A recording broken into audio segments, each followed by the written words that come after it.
katabi ko nga ngayon ang tito ni Kim, si Tito Mike. Tito Mike, na sobrang close kami kasi proud Bisaya. Tito Mike, nagdesisyon na ang taong bayan. Ano ba ang pagkakilala mo sa pamangkin mo? Buutan na siya at madiskarte sa kinabuhi. So I'm sure, paggawas niya, daghan pa siyang mahimo. Sabi ni Tito Mike, mabait siya at madiskarte sa buhay. Kaya dito sa paglabas niya, marami siyang magagawa. Sobrang mahal na mahal niyo po ang pamangkin niyo po.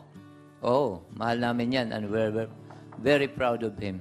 Ayan, kumakatok na po ang pamangkin niyo. Ladies and gentlemen, Kim! Ayan, Kim. O, hindi pa nakapunas ng luha si Kim. Ayan, siyempre itutuloy niyo ang paghag mo sa iyong dito mamaya dahil tutuloy na tayo sa labas. Mga kapamilya, ang Bro on the Go ng Davao City. Kim! Ayan, Bisaya, no? Tara. Hello, Kim. Thank you very much, Melay. Hello, welcome back sa Outside World. Alam namin na medyo emotional ka pa rin hanggang ngayon dahil sa pakikipag-usap mo kay Kuya. Pero ito, didiretsuhin ka na namin ang tanong sa iyong opinyon. Sino sa mga natitirang housemates ang nagpakita ng katangian na hindi naman nababagay na maging bahagi ng Big Four? Sino sa tingin mo? Yung parang alanganin siya, hindi siya bagay mag-Big Four.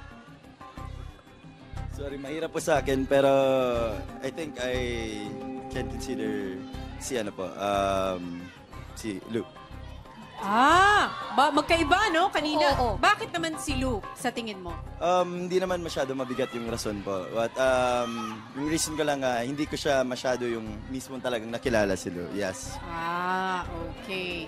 Maraming salamat, Kim. At ano pa nga ba ang hamong ibibigay ni Kuya sa ating mga housemates na nasa loob pa ng kanyang bahay? Big Brother?